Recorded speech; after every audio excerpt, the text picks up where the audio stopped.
Bueno, señores, nos vamos con don Jaime Tomás. Hubo un caballero que nos llamó temprano, inquieto, porque dice que le da seguimiento a don Jaime.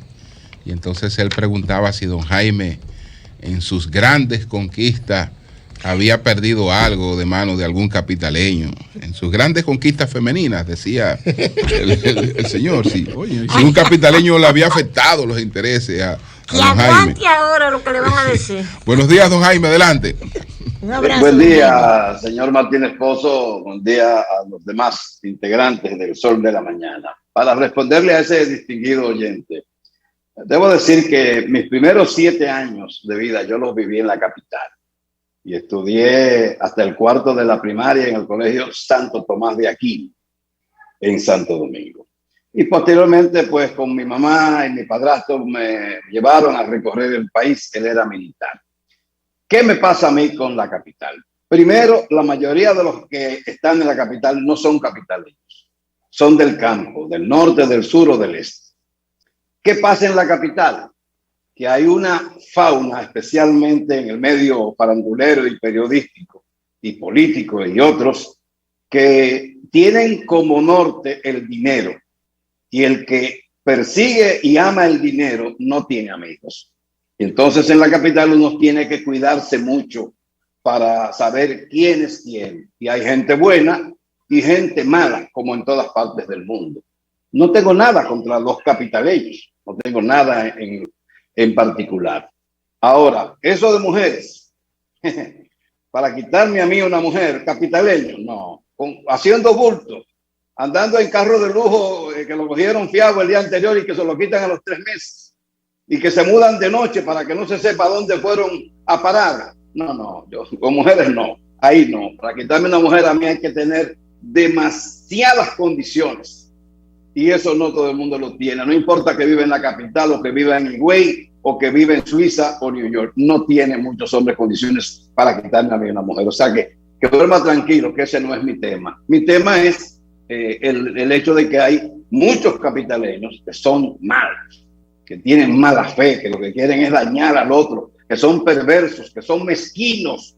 Ese es mi tema con los capitaleños y lo dejo ahí. La semana pasada... Don Jaime, con todo el respeto, pero es que los capitaleños somos pocos, porque la mayoría son de los pueblos que están aquí. Yo creo que en este equipo, mire, la única capitaleña soy yo, que nací en el Padre Villini. Yo también, yo nací en Cristo Rey. Pedro, que nació en Cristo Rey. O sea que muchos de ellos que se guían de capitaleños son de pueblo. Exactamente. Eso fue lo que dije al principio. Exacto. Que son pocos los que son capitaleños. La mayoría han llegado desde otros puntos del este, del sur y del norte. Y esos son peores, una gran parte, porque no hay nada absoluto. Nada es absoluto, es una parte. Gracias. La semana pasada, cuando me refería a la muerte del ejecutivo de una compañía tabacalera en La Romana, que residía en Casa de Campo, decía que hay que evitar los prejuicios y las especulaciones, porque posteriormente se confirmó que fueron 2 individuos que lo mataron para robarle, que aprovecharon una plataforma de citas de homosexuales para conquistarlo, pero que no fue un crimen pasional. Eso es lo que las autoridades han llegado a la conclusión. O sea, que no fue una pelea por el amor de un hombre hacia otro, sino que fue con la intención de, aprovechando su preferencia sexual, llegaron esos 2 individuos con él y fueron los que lo mataron para robarle. O sea que no fue un crimen pasional. Eso quiero dejarlo lo suficientemente claro. Algo que debo decir, que el comité político del PLD se reunió ayer en Los Mogotes, supuestamente bajo la denominación de un retiro, al estilo Maús de los católicos. Un retiro de los 35 miembros del comité político se reunieron en una residencia de Los Mogotes, que se ha estado publicando que fue en las afueras de la ciudad. No, fue en Los Mogotes. Y yo sé que el señor Julio Martínez Pozo tiene esa información porque tiene más información que yo, y muchos de ustedes también. El señor Hipólito Mejía, en una entrevista, hablaba de la falta de gerencia de los políticos, que son funcionarios y se creen que pueden dirigir una institución porque su partido ganó. Y ese es el problema que enfrentan los gobiernos. Por ejemplo, el tema de las muertes en cárceles, que le ha traído consigo al gobierno una crisis de comunicación, las críticas muy fuertes, muy mordaces contra el gobierno. Eso se debió a una falta de capacidad del ministro de Interior y Policía y del director de la policía, porque a tiempo debieron ellos apresar a los responsables de los que estaban presentes o intervinieron en el apresamiento de esos reclusos y enviarlos al Ministerio Público. Eso fue una falta de gerencia de esos dos funcionarios, especialmente del ministro de Interior y Policía, porque el director general de la policía está condicionado a hablar cuando el ministro se lo autoriza. Por eso ayer él remitió a los periodistas a su portavoz, porque no se le tiene permitido hablar.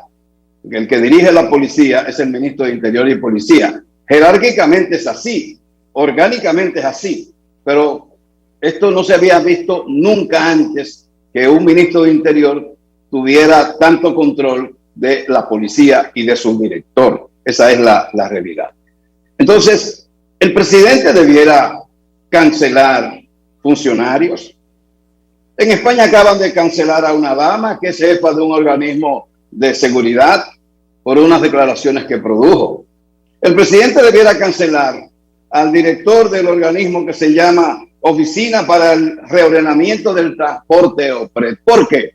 OPRED, este señor tuvo la cachaza de decir que el teleférico es un medio vulnerable, que es lento y que es costoso su mantenimiento.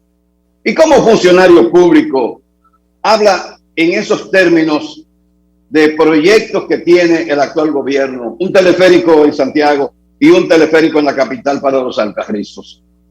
Es que se están poniendo locos los funcionarios. El presidente dijo ayer en una entrevista que no tenía funcionario favorito.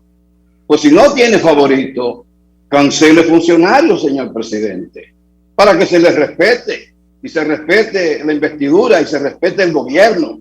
Porque ¿cómo es posible que un funcionario esté haciendo críticas a el gobierno para el que trabaja y critica una obra que está desarrollando el gobierno? Eso no tiene punto de comparación y esa es mi posición. El presidente debiera cancelar a los otros funcionarios y dar ejemplos. Lo que hacía el doctor Joaquín Balaguer en su momento. Este país necesita disciplina, obediencia. Entonces, estas libertades que tenemos en exceso nos está perjudicando, nos está haciendo un gran daño. Esa es la realidad y así yo veo todo. Lo dejo ahí por hoy. Gracias. Bueno, pues muchas gracias, don Jaime. Muchas gracias. Un placer.